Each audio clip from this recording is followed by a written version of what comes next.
بسم اللہ الرحمن الرحیم۔ محترم ناظرین السلام علیکم۔ آج کی ویڈیو میں ہم آپ کو خانہ کعبہ کی تعمیر کا مکمل واقعہ تفصیل سے بیان کریں گے۔ اس میں ہم آپ کو بتائیں گے کہ خانہ کعبہ کی تعمیر کتنی بار ہوئی، کتنی بار فرشتوں نے کی اور کتنی بار نبیوں نے کی۔ ویڈیو کو پورا دیکھیں۔ تو دوستو، ویڈیو شروع کرنے سے پہلے گزارش ہے کہ چینل کو سبسکرائب کر دیں۔ دوستو، آپ صلی اللہ علیہ وسلم کی عمر 35 سال ہوئی تو مکہ میں زبردست سیلاب آیا۔ قریش نے سیلاب سے محفوظ رہنے کے لیے ایک بند بنا رکھا تھا، مگر یہ سیلاب اس قدر زبردست تھا کہ بند توڑ کر کعبے میں داخل ہو گیا۔ پانی کے زبردست ریلے کعبے کے اندر جمع ہونے کی وجہ سے کعبے کی دیواروں میں شگاف پڑ گئے۔ اس سے پہلے ایک مرتبہ یہ دیواریں آگ لگ جانے کی وجہ سے کمزور ہو چکی تھیں، اور یہ واقعہ اس طرح ہوا تھا کہ ایک مرتبہ کوئی عورت کعبے کو دھونی دے رہی تھی کہ اس آگ میں سے ایک چنگاری اڑ کر کعبے کے پردوں تک پہنچ گئی۔ اس سے پردوں کو آگ لگ گئی اور دیواریں تک جل گئیں۔ اس طرح دیواریں بہت کمزور ہو گئی تھیں۔ یہی وجہ تھی کہ سیلاب نے کمزور دیواروں میں شگاف کر دیے۔ سیدنا ابراہیم علیہ السلام نے کعبے کی جو دیواریں اٹھائی تھیں وہ 9 گز اونچی تھیں۔ ان پر چھت نہیں تھی۔ لوگ کعبے کے لیے نذرانے وغیرہ لاتے تھے۔ یہ نذرانے کپڑے اور خوشبوئیں وغیرہ ہوتی تھیں۔ کعبے کے اندر جو کنواں تھا، یہ سب نذرانے اس کنویں میں ڈال دیے جاتے تھے۔ کنواں اندرونی حصے میں دائیں طرف تھا۔ اس کو کعبے کا خزانہ کہا جاتا تھا۔ کعبے کے خزانے کو ایک مرتبہ ایک چور نے چرانے کی کوشش کی۔ چور کنویں ہی میں مر گیا۔ اس کے بعد اللہ تعالیٰ نے اس کی حفاظت کے لیے ایک سانپ کو مقرر کر دیا۔ یہ سانپ کنویں کی منڈیر پر بیٹھا رہتا تھا، کسی کو خزانے کے نزدیک نہیں آنے دیتا تھا۔ قریش بھی اس سے خوف زدہ رہتے تھے۔ اب جب کہ کعبے کی دیواروں میں شگاف پڑ گئے اور نئے سرے سے اس کی تعمیر کا مسئلہ پیش آیا تو اللہ تعالیٰ نے ایک پرندے کو بھیجا، وہ اس سانپ کو اٹھا لے گیا۔ یہ دیکھ کر قریش کے لوگ بہت خوش ہوئے۔ اب انہوں نے نئے سرے سے کعبے کی تعمیر کا فیصلہ کر لیا اور پروگرام بنایا کہ بنیادیں مضبوط بنا کر دیواروں کو زیادہ اونچا اٹھایا جائے۔ اس طرح دروازے کو بھی اونچا کر دیا جائے گا تاکہ کعبے میں کوئی داخل نہ ہو، صرف وہی شخص داخل ہو جسے وہ اجازت دیں۔ اب انہوں نے پتھر جمع کیے۔ ہر قبیلہ اپنے حصے کے پتھر الگ جمع کر رہا تھا۔ چندہ بھی جمع کیا گیا۔ چندے میں انہوں نے پاک کمائی دی، ناپاک کمائی نہیں دی۔ مثلاً طوائفوں کی آمدنی، سود کی کمائی، دوسروں کا مال غصب کر کے حاصل کی گئی دولت چندے میں نہیں دی، اور پاک کمائی انہوں نے بلا وجہ نہیں دی تھی۔ ایک خاص واقعہ پیش آیا تھا جس سے وہ اس نتیجے پر پہنچے تھے کہ اس کام میں صرف پاک کمائی لگائی جائے گی۔ وہ واقعہ یوں تھا، ایک قریشی سردار ابو وہب عمرو بن عابد نے جب یہ کام شروع کرنے کے لیے ایک پتھر اٹھایا تو پتھر اس کے ہاتھ سے نکل کر پھر اسی جگہ پہنچ گیا جہاں سے اسے اٹھایا گیا تھا۔ اس پر قریشی حیران و پریشان ہوئے۔ آخر خود وہب کھڑا ہوا اور بولا، اے گروہ قریش، کعبے کی بنیادوں میں سوائے پاک مال کے کوئی دوسرا مال شامل مت کرنا۔ بیت اللہ کی تعمیر میں کسی بدکار عورت کی کمائی، سود کی کمائی یا زبردست حاصل کی گئی دولت ہرگز شامل نہ کرنا۔ یہ وہب نبی کریم صلی اللہ علیہ وسلم کے والد حضرت عبداللہ کا ماموں تھا اور اپنی قوم میں ایک شریف آدمی تھا۔ جب قریش کے لوگ خانہ کعبہ کی تعمیر کے لیے پتھر ڈھو رہے تھے تو ان کے ساتھ نبی کریم صلی اللہ علیہ وسلم بھی پتھر ڈھونے میں شریک تھے۔ آپ پتھر اپنی گردن پر رکھ کر لا رہے تھے۔ تعمیر شروع کرنے سے پہلے قریش کے لوگوں نے خوف محسوس کیا کہ دیواریں گرانے سے کہیں ان پر کوئی مصیبت نہ نازل ہو جائے۔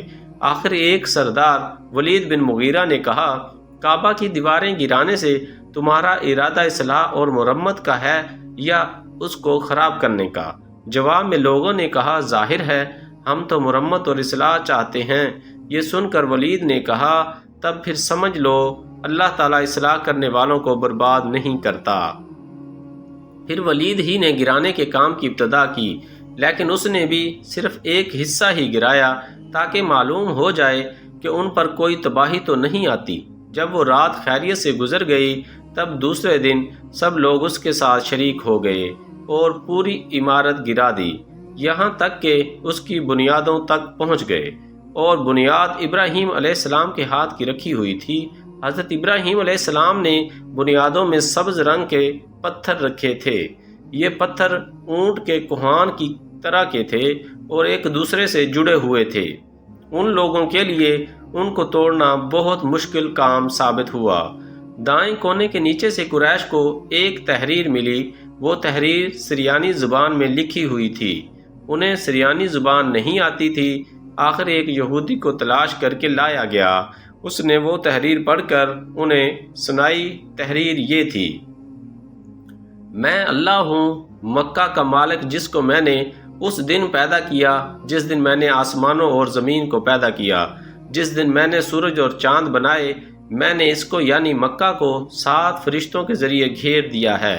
اس کی عظمت اس وقت تک ختم نہیں ہوگی جب تک کہ اس کے دونوں طرف پہاڑ موجود ہیں۔ ان پہاڑوں سے مراد ایک تو ابو قیس پہاڑ ہے جو کہ صفا پہاڑی کے سامنے ہے، اور دوسرا قیقان پہاڑ ہے جو مکہ کے قریب ہے اور جس کا رخ ابو قیس پہاڑ کی طرف ہے، اور یہ شہر اپنے باشندوں کے لیے پانی اور دودھ کے لحاظ سے بہت بابرکت اور نفع والا ہے۔ یہ پہلی تحریر تھی۔ دوسری مقام ابراہیم سے ملی، اس میں لکھا تھا: مکہ اللہ تعالیٰ کا محترم اور معظم شہر ہے، اس کا رزق 3 راستوں سے اس میں آتا ہے۔ یہاں 3 راستوں سے مراد قریش کے 3 تجارتی راستے ہیں، ان راستوں سے قافلے آتے جاتے تھے۔ تیسری تحریر اس سے کچھ فاصلے سے ملی، اس میں لکھا تھا: جو بلائی بوئے گا لوگ اس پر رشک کریں گے، یعنی اس جیسا بننے کی کوشش کریں گے، اور جو شخص رسوائی بوئے گا وہ رسوائی اور ندامت پائے گا۔ تم برائیاں کر کے بھلائی کی آس لگاتے ہو، ہاں یہ ایسا ہی ہے جیسے کیکر یعنی کانٹے دار درخت میں کوئی انگور تلاش کرے۔ یہ تحریر کعبے کے اندر پتھر پر کھدی ہوئی ملی۔ کعبے کی تعمیر کے سلسلے میں قریش کو پتھروں کے علاوہ لکڑی کی بھی ضرورت تھی۔ چھت اور دیواروں میں لکڑی کی ضرورت تھی۔ لکڑی کا مسئلہ اس طرح حل ہوا کہ ایک جہاز عرب کے ساحل سے آ کر ٹکرا گیا۔ آج اس مقام کو جدہ کا ساحل کہا جاتا ہے، پہلے یہ مکہ کا ساحل کہلاتا تھا، اس لیے کہ مکہ کا قریب ترین ساحل یہی تھا۔ ساحل سے ٹکرا کر جہاز ٹوٹ گیا۔ وہ جہاز کسی رومی تاجر کا تھا۔ اس جہاز میں شاہ روم کے لیے سنگ مرمر، لکڑی اور لوہے کا سامان لے جایا جا رہا تھا۔ قریش کو اس جہاز کے بارے میں پتہ چلا تو یہ لوگ وہاں پہنچے اور ان لوگوں سے لکڑی خرید لی۔ اس طرح چھت کی تعمیر میں اس لکڑی کو استعمال کیا گیا۔ جب کعبے کی تعمیر مکمل ہو گئی تو قریش نے اپنے بتوں کو پھر سے اس میں سجا دیا۔ کعبے کی یہ تعمیر جو قریش نے کی 4تھی تعمیر تھی۔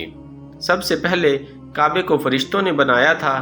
بعض صحابہ نے فرمایا ہے کہ زمین و آسمان کو پیدا کرنے سے پہلے اللہ تعالیٰ کا عرش پانی کے اوپر تھا۔ جب عرش کو پانی پر ہونے کی وجہ سے حرکت ہوئی تو اس پر یہ کلمہ لکھا گیا: لا الہ الا اللہ محمد الرسول اللہ۔ اللہ تعالیٰ کے سوا کوئی معبود نہیں، محمد اللہ تعالیٰ کے رسول ہیں۔ اس کلمے کے لکھے جانے کے بعد عرش ساکن ہو گیا۔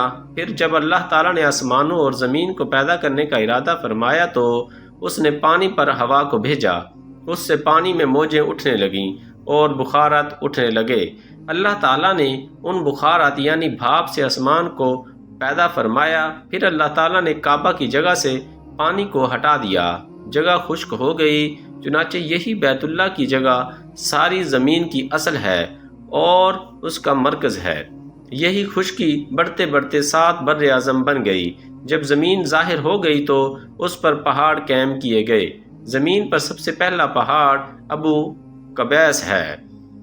پھر اللہ تعالیٰ نے فرشتوں کو حکم فرمایا: زمین پر میرے نام کا ایک گھر بناؤ تاکہ آدم کی اولاد اس گھر کے ذریعے میری پناہ مانگے۔